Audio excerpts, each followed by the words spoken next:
Ladies and gentlemen, welcome back to the other side of the coin and welcome back to another edition of your latest Chelsea news. Check this out, ladies and gentlemen. Breaking: Cole Palmer is in line for a bumper new contract with an improved pay rise. I mean, this is not a surprise. To a certain degree, maybe it is. It is his first proper season. It's his breakthrough season. To be able to get this bumper offer already, maybe it's a bit of a surprise. But from a talent point of view, from a production point of view, he's been the standout player for Chelsea Football Club in this diabolical season. Once again, Cole Palmer is the one that has risen above the rest magnificently, and he probably does deserve this. He absolutely does deserve an improved pay rise. I think he's somewhere around £80,000 per week. I think that's the news that's circulating around. There you go. Cole Palmer currently earns around £80,000 a week, and Chelsea could reward him with a significant increase. Now, we all know, ladies and gentlemen, the significant increase, it's not going to be above 150,000. So look, if he's on 80,000 now, I think the next step is probably about maybe 120,000, which is a 40,000 per week increase. I think that is quite significant, and that might be what's coming for Cole Palmer, and I think he might accept that. But let me make one thing clear about this whole situation, ladies and gentlemen. Just by giving him more money, and just by giving him an improved contract term, maybe he might extend the term out for another, brand spanking new 5 years. Who knows? But Cole Palmer, he will not appreciate Chelsea Football Club being rubbish for another season. Next season, we have to do a lot better. We have to. We'll see what happens with the financial fair play situation. Do we get points deducted or not? But we need to be in the Champions League positions at a bare minimum. Because if you think by giving Cole Palmer more money and maybe a brand spanking term, another 5-year term, that's going to stop Cole Palmer staying at Chelsea Football Club, I don't think so. Cole Palmer is a particular player. I don't think he's just there for the money. He knows he's good enough. He knows he's going to earn the big bucks. He's there for accolades. So it's up to Chelsea Football Club. Ladies and gentlemen, let me know if you're okay with him getting a bumper rise. I'm actually quite fine with it.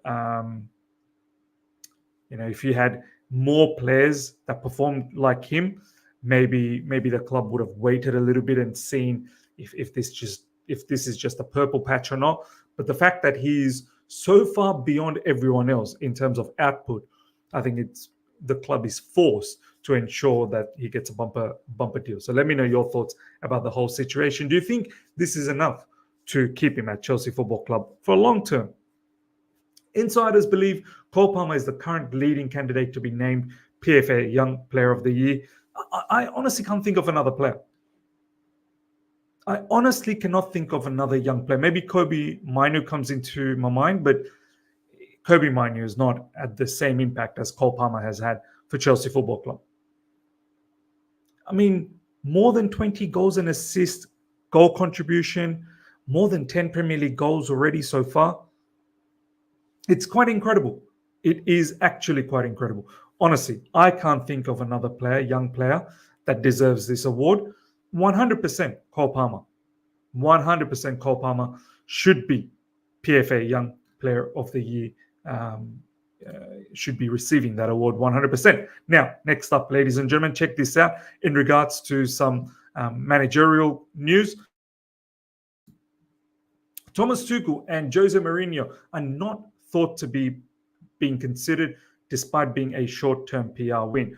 Chelsea sources particularly insist Roberto De Zerbi is not on the radar as it stands. Chelsea are merely succession planning, and this is normal when a change might be necessary.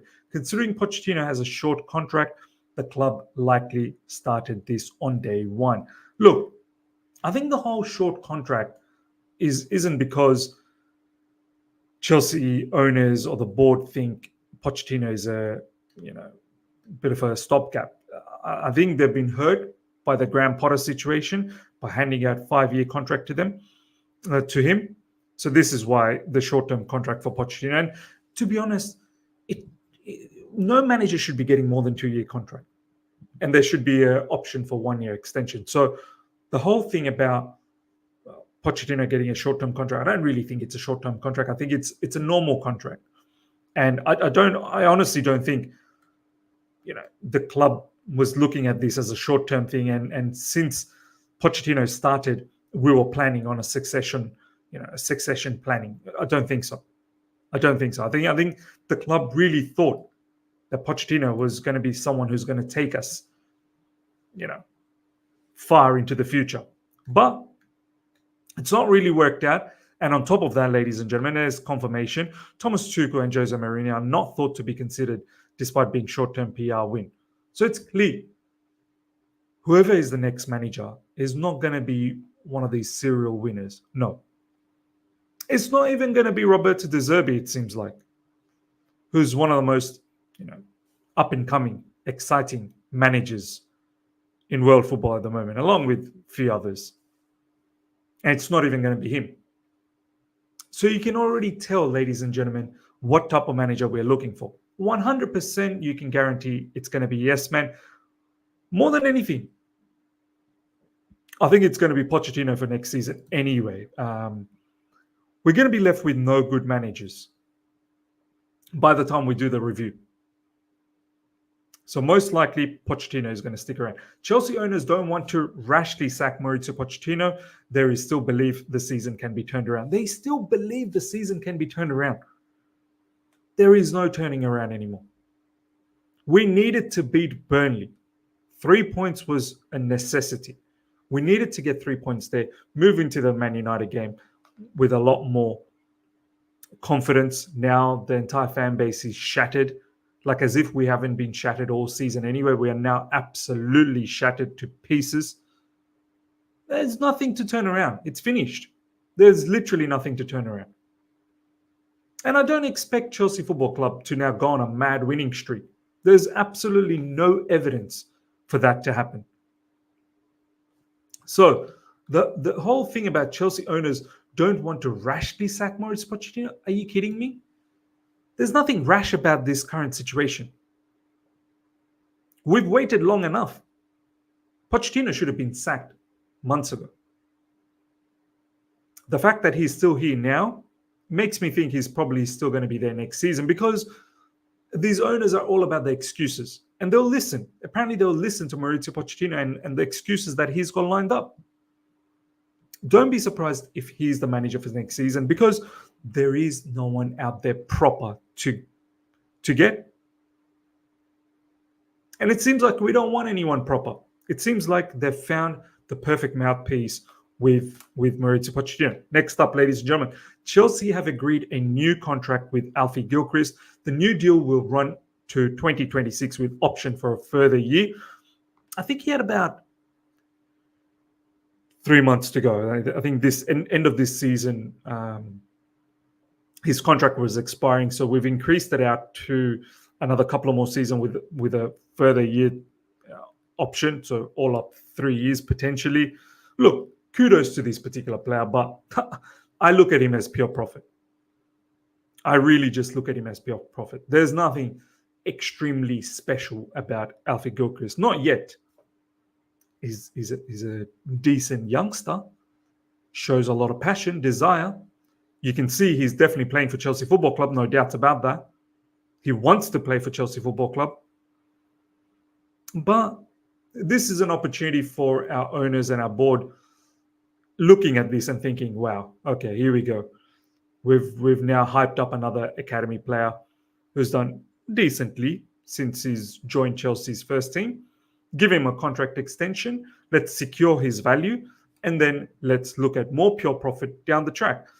So, look, congrats to Alfie Gilchrist for getting the new contract, but I don't think he's going to be a full blown out Chelsea first teamer anytime soon.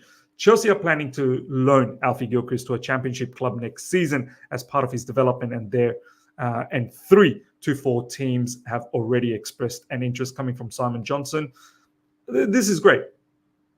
I think that is the next step for Alfie Gilchrist to get a loan move, and a championship is perfect. We need to be careful as to which championship we send him to.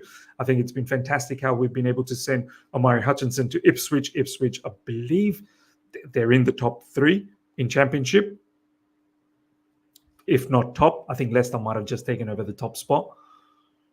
So we need to make sure we find him a good championship loan deal and somewhere where we know he's going to play every single minute and develop. I think that is definitely the next best move. Now, in regards to the model that the owners have, the board have, all of these young players, hopefully one of these days we're going to flip them for profit. But there's always going to be issue with having a plethora of young players because a lot of them will not make it. That's the bottom line. And one of them at the moment is Armando Broja. Once again, the owners are going to get lucky with this one because he's going to be pure profit. So whatever you sell him for, it's going to go straight to the profit margin immediately. But it's an issue. It's an issue, wider issue for us to think that not everyone's going to make it at Chelsea Football Club. Marco Silva on Broja, it's been difficult for him and it's been difficult for me as well. I was the main one responsible for him being at this football club. I pushed really hard for him to be here.